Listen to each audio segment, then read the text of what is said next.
You feel it after a big meal, that bloating, that puffiness in your hands and feet, that almost unquenchable, driving thirst.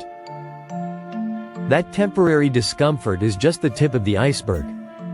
What if it's a warning sign of silent, long-term damage happening deep inside your arteries, your heart, and even your brain? Welcome to Levitas. Today, we are getting serious about salt.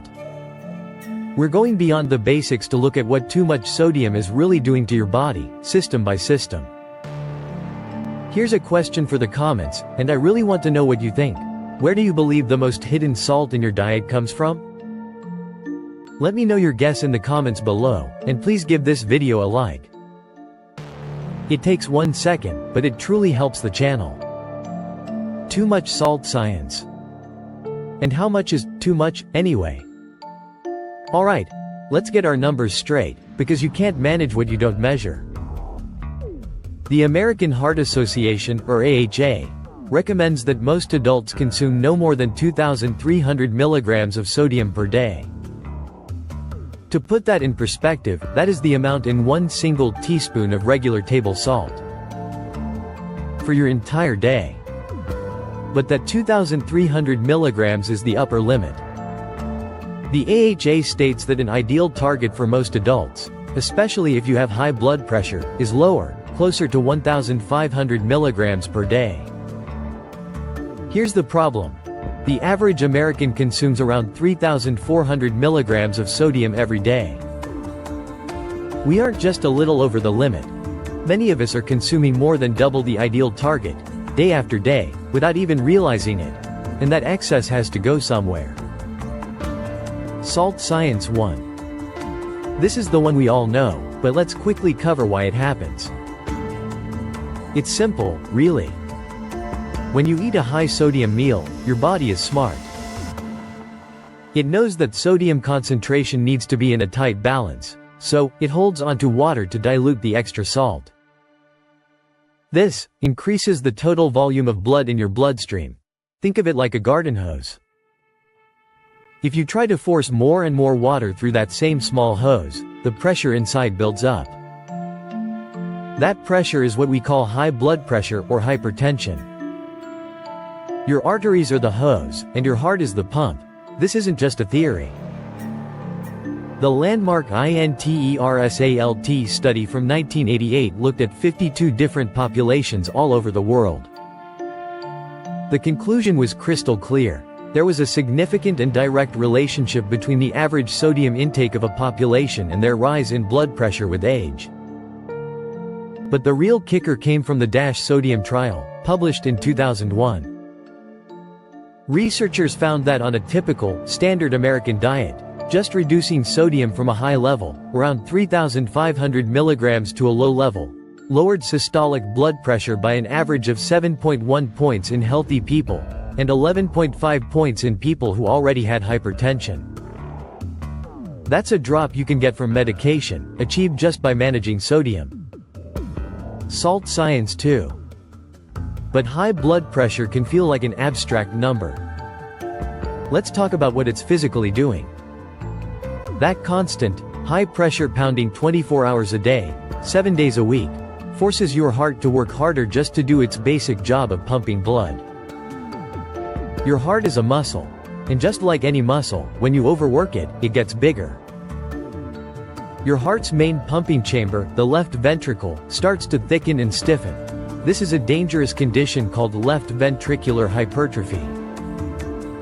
A thick, stiff heart is an inefficient heart, and it's one of the biggest risk factors for developing heart failure.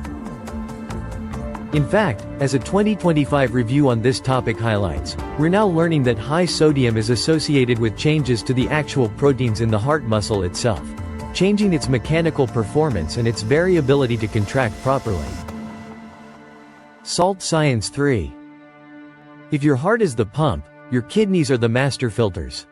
Their job is to filter your entire blood supply, day in and day out, and get rid of waste, including all that excess sodium you ate. A high-salt diet attacks your kidneys in 2 ways. First, it's just plain overwork. You are forcing your kidneys to run a marathon every single day to try and clear that 3,400 milligrams of sodium.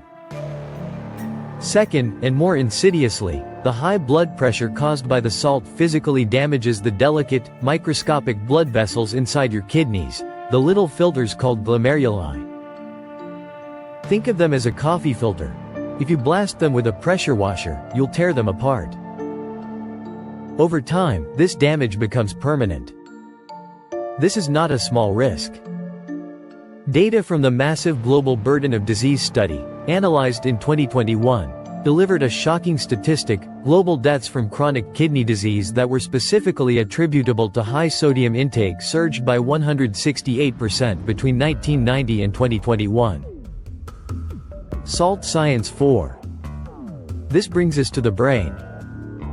High blood pressure is the single most important, number one risk factor for having a stroke. When your arteries are under constant high pressure, it can damage them in a way that makes it easier for a clot to form, blocking blood flow to a part of your brain. That's an ischemic stroke.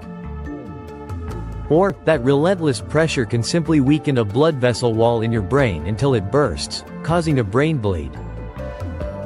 That's a hemorrhagic stroke. The link is terrifyingly direct. A 2020 analysis of global health surveys estimated that if populations could simply reduce their salt intake to meet the World Health Organization's guidelines, it could prevent an estimated 23% of all strokes. Salt Science 5. For a long time, we thought the damage was all about pressure. But new research shows the high salt intake can be toxic to your blood vessel linings. Let's talk about aneurysms. A 2021 analysis from the Global Burden of Disease study looked at aortic aneurysms.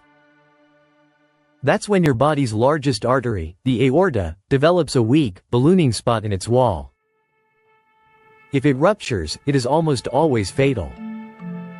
The study found that a high-salt diet contributes to the degradation of the aortic medial matrix. In plain English, it helps break down the structural integrity of the aorta's wall. The result? The global burden of aortic aneurysms caused by high sodium increased by 103% since 1990. This damage even extends to your eyes. A 2024 paper discussed how excess salt can disturb the delicate membranes in your retina and increase the osmotic pressure inside the eye, literally stretching the ocular tissue. This is now being studied as a contributing factor to the rising prevalence of myopia, or nearsightedness. Salt Science 6. Finally, let's talk about two hidden effects you might be feeling right now.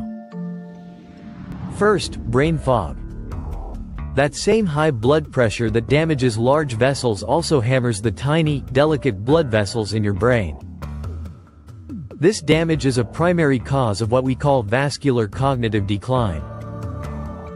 A fascinating study called the New Age Study, published back in 2011, followed older adults for 3 years. It found that in the group that was more sedentary, and who ate the most sodium had a significantly faster rate of cognitive decline than those who ate the least. Second, and this one might surprise you, bad sleep. Remember that water retention we talked about? When you're standing or sitting all day, that extra fluid pools in your lower legs. It's called edema.